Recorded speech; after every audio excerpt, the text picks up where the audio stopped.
Hello friends, तो कैसे हैं आप लोग। तो ये बिहार राज्य का मास्टर वीडियो है जो सेकंड पार्ट है।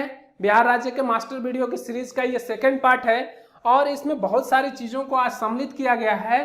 तो सबसे पहले मैं इसके सिलेबस के बारे में बात करूंगा कि इसमें क्या क्या सम्मिलित किया गया है। चूंकि आप लोग जानते हैं कि बिहार राज्य से संबंधित मेरा जो है कि मास्टर वीडियो फर्स्ट आ चुका है। आप लोग उसको अगर नहीं देखे हैं तो हमारे यूट्यूब चैनल पे जाएं स्मार्ट जीके ट्रिक पे, और वहां से आपको जो है कि प्लेलिस्ट में मास्टर वीडियो मिल जाएगा, तो आप लोग वहां से देख सकते हैं। तो देखिए, सबसे पहले इसमें सिलेबस क्या क्या सम्मिलित किया हूं मैं उसको समझिए आप लोग।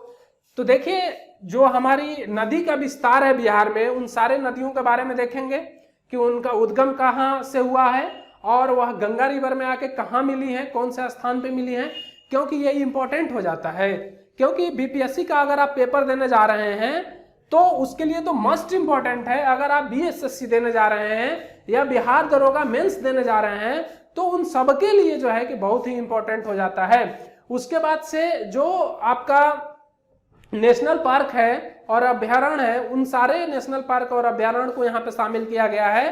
फिर जो है कि बिहार में जो वर्षा की स्थिति है उसके बारे में जो है कि शामिल किया गया है सारी चीजों के लिए। उसके बाद से कृषि के कुछ हिस्से को जो है कि यहाँ पे शामिल किया गया है जो कि इंपॉर्टेंट है। ज्यादातर वहां से क्वेश्चन कहाँ से पूछता है उसी चीज को जो है कि यहाँ पे सम्मिलित किया गया है। ठीक है। और मैं बात करूं कि बिहार का जो हिस्टोरिकल प्रोस्पेक्टिव है, चूंकि मैंने बात कर लिया था फर्स्ट पार्ट में भी, मैंने बात किया था हिस्टोरिकल प्रोस्पेक्टिव के बारे में, लेकिन कुछ पार्ट उसके रह गए थे जो यहाँ पे सम्मिलित किया गया है, तो उसके बारे में भी हम लोग बात करेंगे। तो देखिए, इसमें इतनी सारी सिलेबस जो है कि कवर किया गया है। चूंकि इसका थर्ड पार्ट भी आएगा, क्योंकि सेकेंड पार्ट में भी सारी चीजें बिहार राज्य की जो है कि सम्मिलित नहीं हो पाई हैं। अब कुछ चीजें रह गई हैं जो थर्ड पार्ट में रहेंगी आपकी, वो क्या रहेंगी उसको समझिए। तो बिहार वन रिपोर्ट 2019 जो आया था उसको जो है कि हम थर्ड पार्ट में कराएंगे। उसके बाद से सेंसस ऑफ 2011 की जनगणना के अनुसार बिहार की स्थिति क्या रही है उसके बारे में हम लोग बात करेंगे। ठीक है, इन सारे चीजों के बारे में हम लोग बात करेंगे। फिर कुछ चीजें जैसे हथकरघा उद्योग जो होता है वो रह जाती हैं। फिर आपका मेले वगैरह की मैं बात करूं तो वो रह जाएंगी। और मैं बात करूं मेरे प्यारे दोस्तों की जो लोकगीत होते हैं, फिल्म इंडस्ट्रीज है, भोजपुरी सिनेमा है, उसके बारे में हम लोग बात करेंगे। आप लोग जानते हैं भोजपुरी सिनेमा में पुनर्मिलन, आप लोग इसका नाम सुने होंगे, पहली मूवी है। तो इन सारे चीजों को जो है कि हम लोग जो है कि देखेंगे। तो फिलहाल सेकेंड पार्ट में जितनी चीजें मैंने बताई यहाँ पे उतनी चीजें सम्मिलित की गई हैं। तो सबसे पहले मेरे प्यारे दोस्तों ये समझना है कि जो हिस्टोरिकल प्रोस्पेक्टिव में कुछ चीजें रह गई थी उसको समझना है। और एक चीज मेरे प्यारे दोस्तों, देखिए, इस मास्टर वीडियो के सीरीज के खत्म होने के जस्ट बाद मैं उत्तर प्रदेश के मास्टर वीडियो का सीरीज ले आऊंगा। ठीक है मेरे प्यारे दोस्तों, यानी कि यूपी स्पेशल, जिसमें मास्टर वीडियो की सीरीज चलेगी और एक एक चीज को बिल्कुल मैप के माध्यम से समझने की कोशिश करेंगे। और मेरा मानना यह है कि अगर आप लोग हमारे वीडियो को देख रहे हैं तो एक एक चीज आपकी क्लियर हो जाएगी। तो देखिए मेरे प्यारे दोस्तों, जो हिस्टोरिकल प्रोस्पेक्टिव है तो आता है आपका स्टोन एज, पाषाण काल की अगर मैं बात करूं तो पाषाण काल को 3 भागों में बांटा गया है। पूरा पाषाण काल, मध्य पाषाण काल और नवपाषाण काल, जिसको इंग्लिश में बोलते हैं पैलियोलिथिक एज, मेसोलिथिक एज और नियोलिथिक एज। क्लियर है इतना पॉइंट। अब देखिए कि अगर मैं बात करूं तो इसके साक्ष्य कहां से प्राप्त हुए हैं उसको समझिए।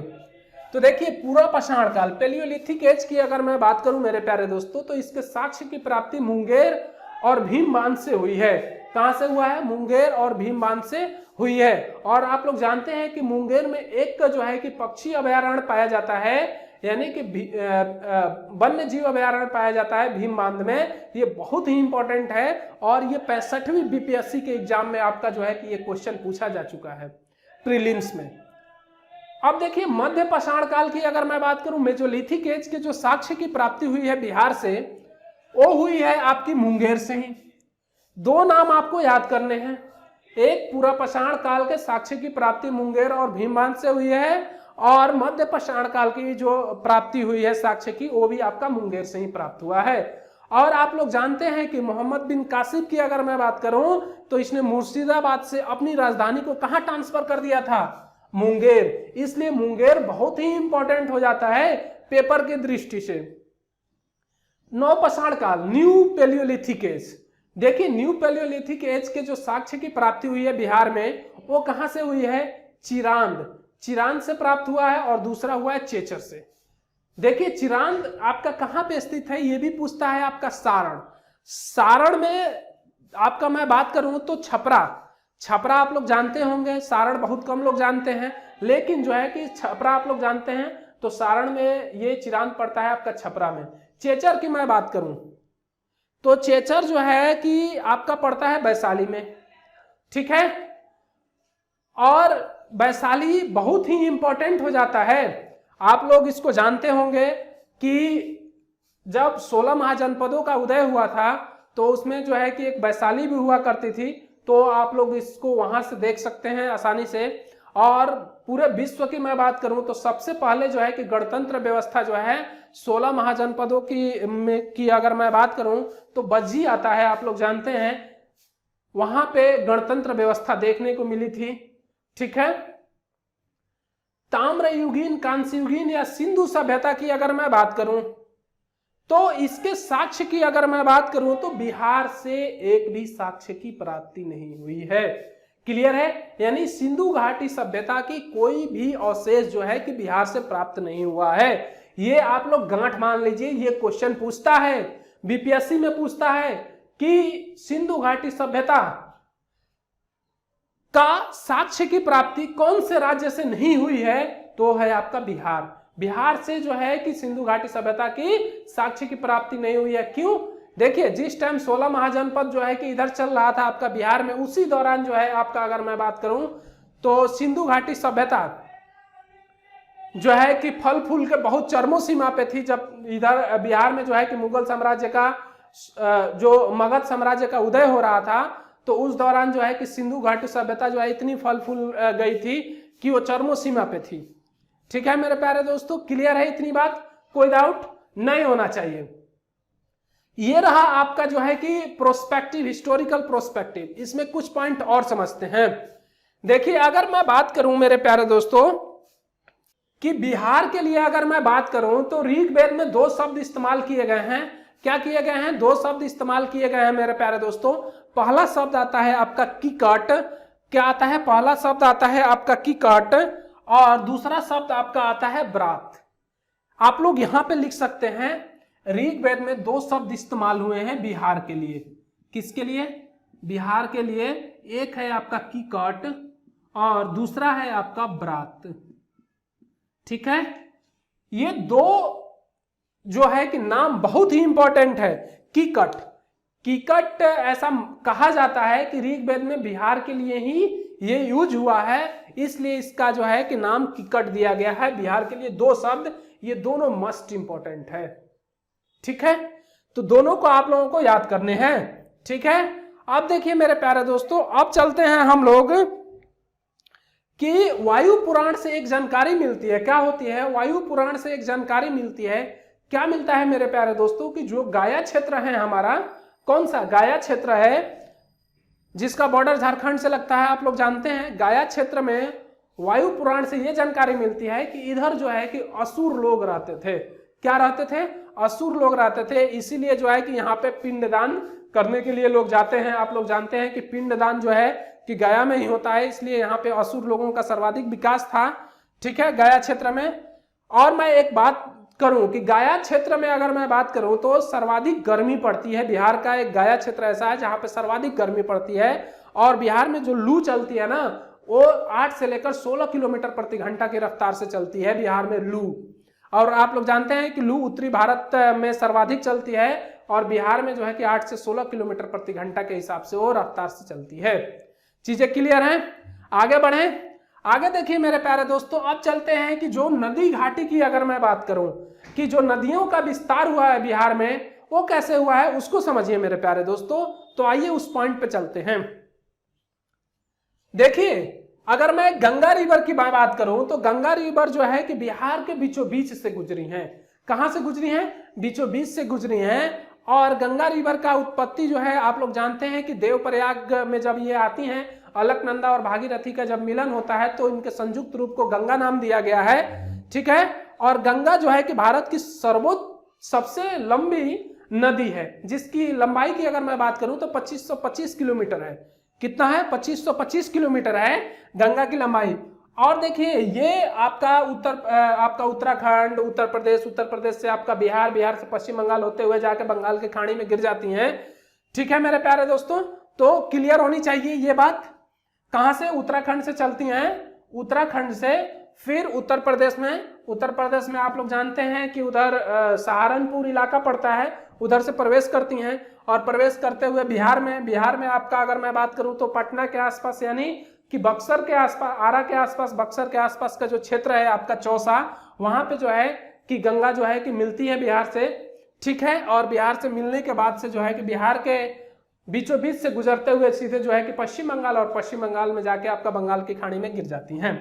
ठीक है, तो देखिए मेरे प्यारे दोस्तों, मैं बात करूं आपका गंगा, तो देखिए गंगा के आसपास जितने भी अगर जिले बसे हैं उन जिलों की मैं बात करूं तो क्वेश्चन पूछता है कि गंगा के आसपास बिहार के कितने जिले बसे हुए हैं, तो 12 जिले बसे हुए हैं। बीपीएससी 65वीं बीपीएससी के एग्जाम में यह क्वेश्चन पूछा गया कि गंगा के आसपास कितने जिले बसे हुए हैं, तो गंगा जो है कि बिहार के 12 जिलों से बीचों बीच से गुजरती हुई जो कि बंगाल की खाड़ी में जाके गिर जाती हैं। ठीक है, और सर्वाधिक लंबी की मैं बात करूं कि सर्वाधिक लंबाई क्षेत्र कहां पे है, तो आपका भागलपुर आता है। ये भागलपुर में सर्वाधिक लंबी गंगा की लंबाई मिलती है देखने को। बहुत लोग पटना लगाए थे कि पटना होगा, लेकिन नहीं मेरे प्यारे दोस्तों, भागलपुर है। ठीक है, सर्वाधिक लंबी भागलपुर में मिलती है। अब देखिए मेरे प्यारे दोस्तों, समझिए, अगर मैं बात करूं कि ये हमारा चौसा स्थान है, और आप लोग जानते हैं कि शेरशाह और हेमू के बीच में चौसा की लड़ाई हुई थी 1539 ईस्वी में। उस दौरान जो है कि शेरशाह ने हेमू को पराजित कर दिया था, हुमायूं को पराजित कर दिया था, और हुमायूं भागकर खड़ा हो गया, यानी कि वो भाग गया, कर्मनासा नदी को पार करके दूसरे जगह निकल गया। जब मैं हिस्ट्री पढ़ाऊंगा तो उस दौरान मैं सारी चीजों के बारे में पढ़ाऊंगा कि जो चौसा की लड़ाई हुई थी वो चौसा नामक स्थान पे ही हुआ था। ठीक है, तो ये बक्सर है, बक्सर के आसपास चौसा स्थान पड़ता है, और यहीं पे गंगा जो है कि आके बिहार में प्रवेश करती हैं। क्लियर है?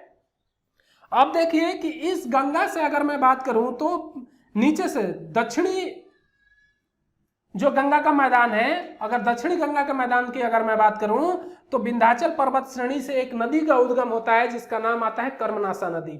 ठीक है, और ये कर्मनासा नदी जो है आपका सीधे चौसा नामक स्थान पे जो है कि गंगा से मिल जाती हैं। ठीक है, क्लियर है? टू द पॉइंट चल रहे हैं मेरे प्यारे दोस्तों, एकदम टू द पॉइंट। ठीक है, चौसा नामक स्थान पे जो है कि कर्मनासा नदी मिल जाती है। अब देखिए घाघरा, सरयू और करनाली, ये घाघरा का ही नाम है आपका, सरयू भी और करनाली भी। तो इसकी अगर मैं बात करूं तो ये रिवेलगंज के आसपास, बक्सर में एक रिवेलगंज पड़ता है, यहां पे आके जो है कि गंगा से मिल जाती हैं। ठीक है, क्लियर है ये पॉइंट? ठीक है, अब देखिए मेरे प्यारे दोस्तों, अगर मैं बात करूं कि गंडक रिवर की, किसकी? गंडक रिवर का, तो गंडक रिवर जो है आपकी यहीं आके गंगा में मिल जाती हैं। पटना, यानी कि पटना के आसपास के क्षेत्रों में जो है कि ये गंडक नदी जो है कि आके मिल जाती है। और इसका उद्गम की मैं बात करूं तो मनांग घाट आता है, या अन्नपूर्णा सरेरी या प्रशांत घाटी की अगर मैं बात करूं तो यहां से जो है कि गंडक रिवर का उत्पत्ति हुई है। ठीक है, और यहां से उत्पत्ति होने के बाद से ये बिहार में जो है आपका चौसा से थोड़ा आगे जो है कि आके गंगा से मिल जाती है। क्लियर है? अब देखिए मेरे प्यारे दोस्तों, दक्षिणी क्षेत्र की मैं बात करूं तो एक नदी आता है सोन नदी। ठीक है, सोन नदी, और सोन नदी की मैं बात करूं तो इसका उद्भव कहां है मेरे प्यारे दोस्तों? मध्य प्रदेश में। आप लोग जानते हैं कि अमरकंटक पड़ता है, और अमरकंटक पहाड़ियों से ही जो है कि इस सोन नदी का उद्गम है। और ये सोन नदी जो है कि दानापुर में आके जो है कि गंगा रिवर से मिल जाती है। ठीक है, अब देखिए मेरे प्यारे दोस्तों, बूढ़ी गंगा, गंडक, बूढ़ी गंडक की अगर मैं बात करूं तो ये डायरेक्टली आके गंगा में नहीं मिली है। ठीक है, ये गंगा में आके डायरेक्टली नहीं मिली है, ये जो है आपका बागमती एक नदी पड़ती है, इस बागमती में आके पहले मिली है, फिर आके ये दानापुर में जो है कि आपका दानापुर के आसपास के क्षेत्रों में जो है कि ये जो है कि गंगा से मिल गई है। ठीक है, पहले तो ये बागमती से मिल जाती है, और बागमती की उत्पत्ति की अगर मैं बात करूं तो हिमालय की महाभारत श्रेणियों से इसकी उत्पत्ति हुई है। कहां से हुई है? हिमालय की महाभारत श्रेणियों से इसकी उत्पत्ति हुई है। क्लियर है ये पॉइंट? आगे बढ़े। अब देखिए दक्षिणी क्षेत्र की मैं बात करूं कि दक्षिणी क्षेत्र से एक नदी की उत्पत्ति होती है जिसका नाम आता है पुनपुन। पुनपुन रिवर बहुत ही इंपॉर्टेंट है और इसकी एक सहायक रिवर है वर्धा नदी। क्या है? वर्धा नदी। और ये वर्धा नदी जो है कि पुनपुन में आके पहले ही, गंगा से पहले ही मिल जाती है। और ये पुनपुन नदी जो है कि फतुहा में जाके जो है कि ये गंगा से मिल जाती है। और आप लोग जानते हैं कि फतुहा पे एक गाना भी बना है। उस गाने को मुझे तो नहीं याद है, बट आप लोग जो है कि उसको याद कर सकते हैं। बहुत ही अच्छा है सॉन्ग, जो है भोजपुरी सॉन्ग है। ठीक है, तो फतुहा में आके जो है कि इस पुनपुन नदी जो है कि इस गंगा से मिल जाती है। कोई दिक्कत यहां तक नहीं होना चाहिए। अब देखिए मेरे प्यारे दोस्तों, अब एक नदी और आती है आपकी उत्तरी मैदान के क्षेत्रों से निकलती है। कहां से निकलती है? उत्तरी मैदान के क्षेत्रों से निकलती है, जिसका नाम आता है कमला। ठीक है, कमला नदी। कमला नदी जो है कि आपके नेपाली क्षेत्रों से निकलती है और इसकी सहायक नदी है बड़ान और कोसी। कोसी जो है कि आपकी नदी की जो उत्पत्ति हुई है ना, सप्तकोशी स्थान नेपाल से इसकी उत्पत्ति हुई है। किस स्थान से? सप्तकोशी स्थान नेपाल से इसकी उत्पत्ति हुई है। और ये कमला की सहायक रिवर की अगर मैं बात करूं तो डायरेक्टली आके कमला में मिल गई है और जो है कि ये कोसी नदी आके पूर्णिया में आपको गंगा से मिल गई है। ठीक है, और एक कोसी नदी, देखिए बिहार का शोक किसे कहा जाता है? कोसी नदी को। क्लियर है? एक पॉइंट, एक क्वेश्चन। कोसी नदी, बिहार का शोक। सबसे ज्यादा रूट परिवर्तन करने वाली नदी क्या? रूट परिवर्तन करने वाली नदी, यानी कि रास्ता बदलने वाली नदी की मैं बात करूं तो कौन है? कोसी नदी है। क्लियर है? ठीक है, आगे बढ़ते हैं। अब देखिए दक्षिणी गंगा के क्षेत्र से एक नदी और निकलती है, यानी कि छोटा नागपुर के पठार के क्षेत्र से निकलती है। अगर उसकी मैं बात करूं तो फाल्गु नदी आपका छोटा नागपुर के पठार के क्षेत्र से निकलती है और गया में जाके आपको जो है कि गंगा से मिल जाती है। और इसमें जो है कि अगर मैं बात करूं कि ये नवादा डिस्ट्रिक्ट आप लोग जानते हैं, नवादा डिस्ट्रिक्ट के आसपास जो है कि ये छोटा नागपुर है आपका मिला हुआ है, यानी कि झारखंड से, यहीं से इसकी उत्पत्ति होती है। और फाल्गु नदी जो है कि आपका जाके गंगा से गया के पास में मिल जाती है। क्लियर है? कोई दिक्कत किसी को नहीं होना चाहिए। नवादा जो है ना आपका उच्च भौगोलिक क्षेत्र की दृष्टि से अच्छा है, यानी कि उच्च भौगोलिक क्षेत्र है। क्या है? उच्च भौगोलिक क्षेत्र है। अब देखिए उच्च भौगोलिक क्षेत्र क्या होता है मैं बात करूंगा, अभी पहले ये क्लियर कर लूं फिर मैं बात करूंगा। ठीक है, अब देखिए कि एक रिवर और आती है कील नदी। कील नदी भी जो है कि गंगा में जाके आपके भागलपुर और गया के बीच से जो है कि आपका मैं बात करूं तो जमुई वगैरह के आसपास जो है कि कील नदी मिल जाती है। ठीक है, और मैं बात करूं कि इधर पश्चिम बंगाल होते हुए एक नदी आती है जिसका नाम आता है आपका, अगर मैं बात करूं तो महानंदा। ठीक है, और महानंदा जो है कि गंगा से आकर भागलपुर में मिली हुई है। कहां से? भागलपुर में। और भागलपुर आप लोग जानते हैं कि किसके लिए फेमस है? तो उदयपुरी विश्वविद्यालय के लिए फेमस है मेरे प्यारे दोस्तों। उसके बाद से आपका अगर मैं बात करूं तो विक्रमशिला गंगेय डॉल्फिन जो है आपका भागलपुर में है। और भागलपुर रेशमी वस्त्र और टसर रेशम के लिए काफी प्रसिद्ध है। ठीक है, कोई दिक्कत आप लोगों को? और आप लोग जानते हैं भागलपुर की एक एक्ट्रेस भी हैं जो साउथ में भी काम कर चुकी हैं, और वो एक फैशन डिजाइनर भी हैं जिनका नाम आता है नेहा शर्मा। क्या आता है? नेहा शर्मा। आप लोग सर्च कर सकते हैं, वो भी भागलपुर की रहने वाली हैं, तो ये भी इंपॉर्टेंट है। उसके बाद से अगर मैं बात करूं तो ये जो आपका महानंदा है ना, तो ये महानंदा भागलपुर गंगा से मिलती है और गंगा से मिलने के बाद से सीधे जाके पश्चिम बंगाल यानी कि बंगाल की खाड़ी में गिर जाती है। तो बताइए इसमें कोई यहां तक कोई दिक्कत किसी को? हमारे हिसाब से तो नहीं आना चाहिए। अब देखिए मेरे प्यारे दोस्तों, मैंने बात किया था उच्च भौगोलिक क्षेत्र। तो उच्च भौगोलिक क्षेत्र ये होता है कि जो है कि जो भौगोलिक क्षेत्र होते हैं ना वो सर्वाधिक जो है कि पठारी भागों पे स्थित होते हैं, उसी को उच्च भौगोलिक क्षेत्र बोलते हैं। देखिए ऊंचा वच बिहार में क्या है? कम है। ऊंचा वच की मैं बात करूं तो बिहार में क्या है? कम है। लेकिन ऊंचा वच अगर आपको देखने को मिलेगा तो ये एमपी और महाराष्ट्र वाले क्षेत्र में आपको ऊंचा वच ज्यादा देखने को मिलता है। ऊंचा वच क्या होता है मेरे प्यारे दोस्तों? जो पठारी क्षेत्र होते हैं ना, कहीं उठ जाते हैं, कहीं नीचे गिर जाते हैं, फिर उठ जाते हैं, फिर, तो उसको ऊंचावच बोलते हैं। ठीक है, तो उसका विस्तार सर्वाधिक आपको जो है कि महाराष्ट्र और एमपी में देखने को मिलेगा। और लेकिन यहाँ पे जो है कि ऊंचावच जो है कि आपके सर्वाधिक कम है, क्योंकि आप लोग जानते हैं जब झारखंड अलग हुआ था तो झारखंड पूरे पठारी क्षेत्र को लेकर जो है कि अपने साथ चला गया था। 15 नवंबर 2000 को जब ये अलग हुआ झारखंड, तो ये लेकर चला गया। बिहार में थोड़ा ही चीजें बच गई, उसमें से देख लीजिए जो पहाड़ियां बची हुई हैं नीचे, उनको समझ लेते हैं जो झारखंड से लगी हुई हैं। तो पहला आप जानते हैं कि जो कैमूर का पहाड़ी आता है, यानी कि कैमूर पठार आता है, ये जो है कि सर्वाधिक जो है आपका कैमूर, रोहतास वगैरह से लगा हुआ है और झारखंड से ये टच करता है। तो थोड़ा ही हिस्सा जो है कि बिहार में रह गया है, बाकी तो सब झारखंड में चला गया है। खनिज संसाधन सारे झारखंड में चले गए, बिहार को कुछ छोड़ा ही नहीं। ठीक है, इसीलिए जो है कि बिहार आज भी जो है कि गरीबी झेल रहा है। ठीक है, तो इन सारे चीजों को क्लियर होना चाहिए। राजगीर पठार, देखिए राजगीर पठार भी आपका जो है कि नेपाल से टच करता है। उसके बाद से इधर आपका अगर मैं बात करूं तो राजमहल की पहाड़ियां पड़ती हैं, जो आपका जमुई वगैरह क्षेत्र है, यहाँ पे राजमहल की पहाड़ियां हैं। और राजगीर का पहाड़ आप लोग जानते हैं कि नवादा। और ये राजगीर का पठार इतना इंपॉर्टेंट क्यों हो जाता है मेरे प्यारे दोस्तों? और मगध की मैं बात करूं तो मगध सर्वाधिक फला फूला क्यों? इसके पीछे क्या रीजन है? तो रीजन ये है मेरे प्यारे दोस्तों, ये राजगीर की पहाड़ियां।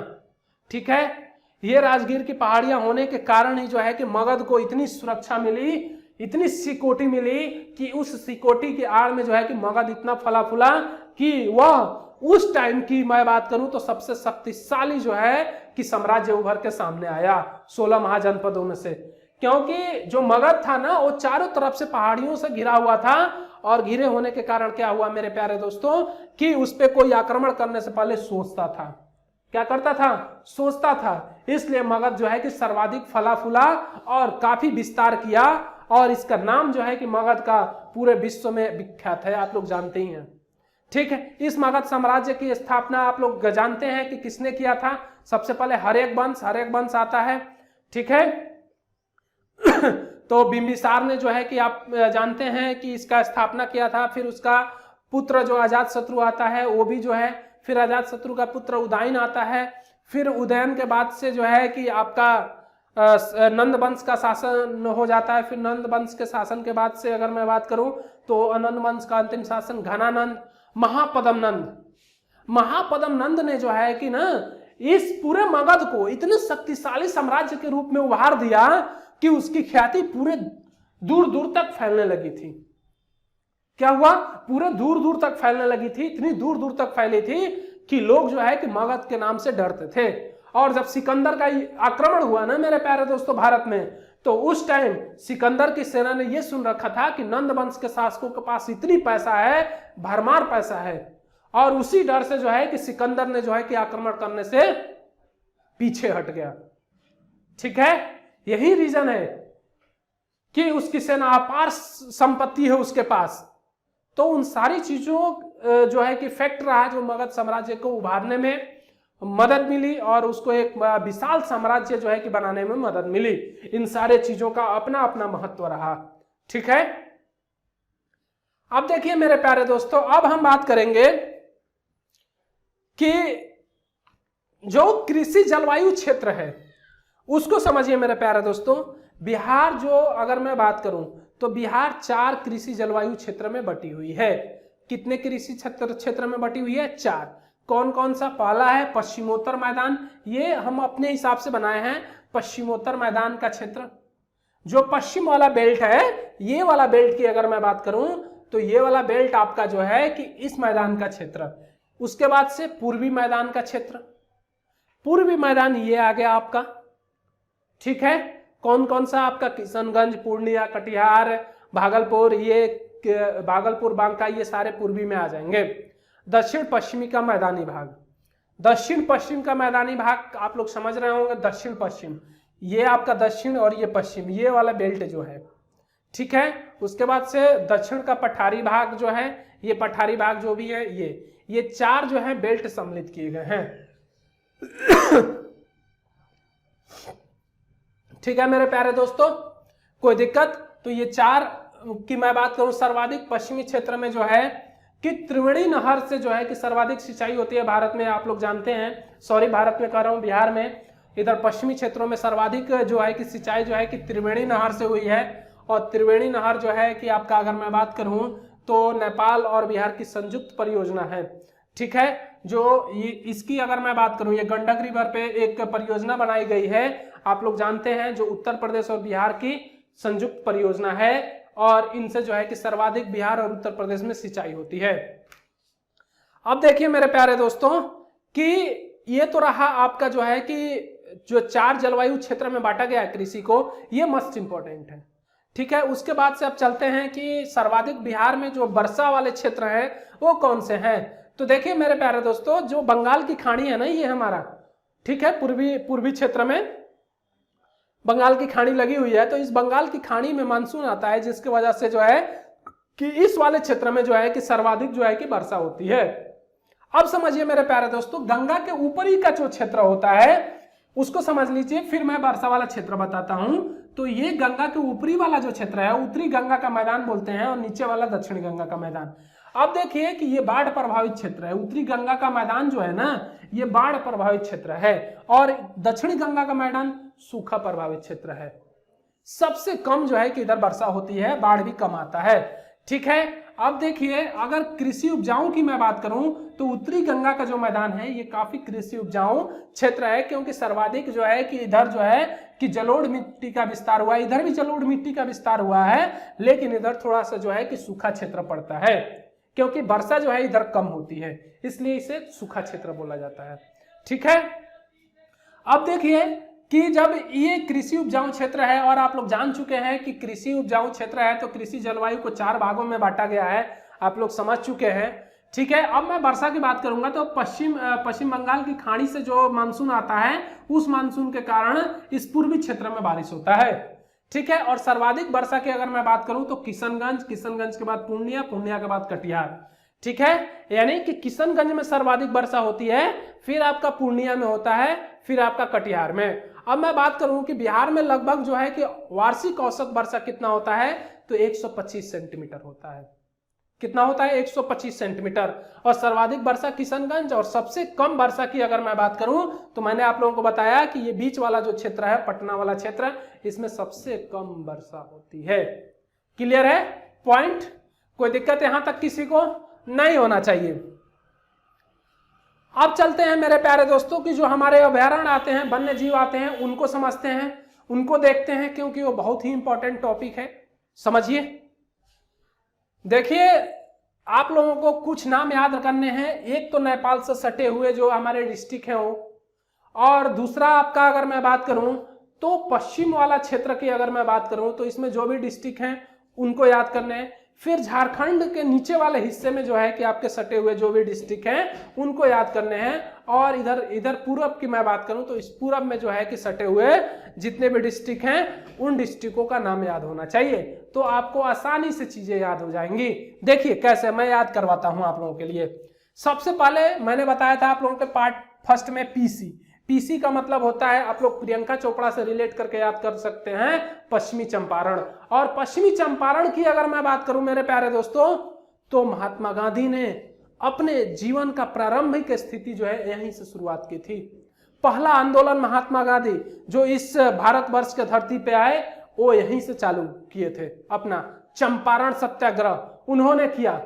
किसके कहने पे? उनका नाम आपको मालूम होना चाहिए। राजकिशोर शुक्ल के कहने पे जो है कि वो पश्चिम चंपारण गए और वहां पे जो 3 कठिया प्रणाली व्यवस्था थी अंग्रेजों की, उस 3 कठिया प्रणाली व्यवस्था को महात्मा गांधी ने अपने आंदोलन के माध्यम से उसको जो है कि हटवाया। ठीक है, 3 कठिया प्रणाली को जो है कि समाप्त करवाए। ठीक है, और उसी में मैं बात करूं कि महात्मा गांधी ने अपने वस्त्रों का त्याग किया था। यह बात आप लोगों को मालूम होना चाहिए। क्यों किया था मेरे प्यारे दोस्तों? तो उसकी कहानी है, बहुत ही अच्छी कहानी है, तो बता देता हूं मैं। देखिए क्या हुआ कि जब महात्मा गांधी बैठे हुए थे, जब सत्याग्रह कर रहे थे, उस पीरियड में जो है एक ही फैमिली की 3 औरतें जो है, एक ही फैमिली की 3 औरतें बैक टू बैक एक ही साड़ी में आई उनके सामने। बैक टू बैक एक ही साड़ी में, एक औरत गई वही साड़ी पहन के, दूसरी औरत आई और तीसरी औरत जब आई तो भी वो वही साड़ी पहनी हुई थी। तो महात्मा गांधी ने ये कहा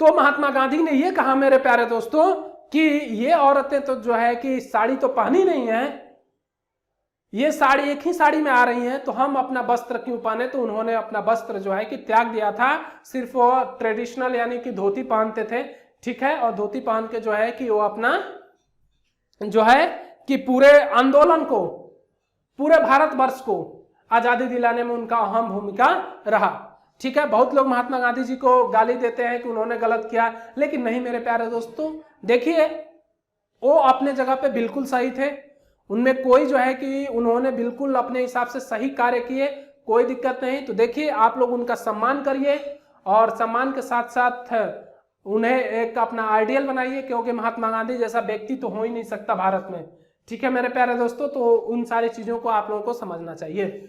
अब देखिए अभयारण्य की मैं बात करूं तो देखिए अभयारण्य में आपका पीसी मैंने बता दिया, यहाँ पे वाल्मीकि नेशनल पार्क और उदयपुर वन्य जीव अभयारण्य है। उदयपुर वन्य जीव अभयारण्य बहुत ही इंपॉर्टेंट है, ठीक है। नीचे आइए, नीचे की मैं बात करूं तो वैशाली, वैशाली में आपका बरेला पक्षी अभयारण्य पड़ता है, या सलीम अली जुब्बा साहनी आपका पड़ता है, ठीक है। उसके बाद से बेगूसराय, बेगूसराय में आपकी मैं बात करूं तो कांवर झील पक्षी अभयारण्य पड़ता है। उसके जस्ट बाद दरभंगा आता है, दरभंगा में कुशेश्वर स्थान पक्षी अभयारण्य है, ये भी बहुत ही इंपॉर्टेंट है। सबसे ज्यादा इंपॉर्टेंट है मुंगेर भीमबांध वन्य जीव अभयारण्य, जो बहुत ही इंपॉर्टेंट है। फिर भागलपुर, भागलपुर में विक्रमशिला गंगेर डल्फिन है, ये भी बहुत ही इंपॉर्टेंट है। जमुई, जमुई में आपका नागी डैम पक्षी अभयारण्य या नकटी डैम पक्षी अभयारण्य मोस्ट इंपॉर्टेंट है, इसको आप लोग याद रखें। कहां पे है ये? जमुई में है। अब देखिए मैं बात करूं नालंदा, नालंदा में आपका पंत वन्य प्राणी है, जो बहुत ही इंपॉर्टेंट है। उसके बाद से अगर मैं बात करूं पटना, पटना में संजय गांधी जैविक उद्यान है, जो बहुत ही इंपॉर्टेंट है। क्या है? संजय गांधी जैविक उद्यान बहुत ही इंपॉर्टेंट है, जो अभी प्रस्तावित है, शायद अब बन के तैयार हो गया होगा, ठीक है, लेकिन उस टाइम अभी थोड़े टाइम पहले जो है कि प्रस्तावित था। अब देखिए मेरे प्यारे दोस्तों गया, गया में आप लोग याद कर सकते हैं गौतम बुद्ध के नाम से गौतम बुद्ध वन्य जीव अभयारण्य, ठीक है, आप लोग गया में। फिर आपका मैं बात करूं कि इधर मैं बात करूं कैमूर और रोहतास की, तो कैमूर वन्य अभयारण्य ये दोनों राज्यों में स्थित है, तो इसको कैमूर वन्य अभयारण्य बोलते हैं। तो इस तरीके से ये हमारा वन्य अभयारण्य है जो इंपॉर्टेंट है। अब देखिए मेरे प्यारे दोस्तों, अगर मैं बात करूं कि बिहार के जीडीपी में औद्योगिक क्षेत्र का योगदान कितना है, तो 18.5% है, ठीक है। अब देश में मैं बात करूं तो 1.2% है। पेट्रोलियम रिफाइनरी की मैं बात करूं तो बिहार में कहां पे है, आप लोगों के लिए जानना जरूरी है। कहां पे है मेरे प्यारे दोस्तों? बरौनी में। टसर रेशम भागलपुर बता चुका हूं। रेल पहिया आपका बेलापुर छपरा में स्थित है।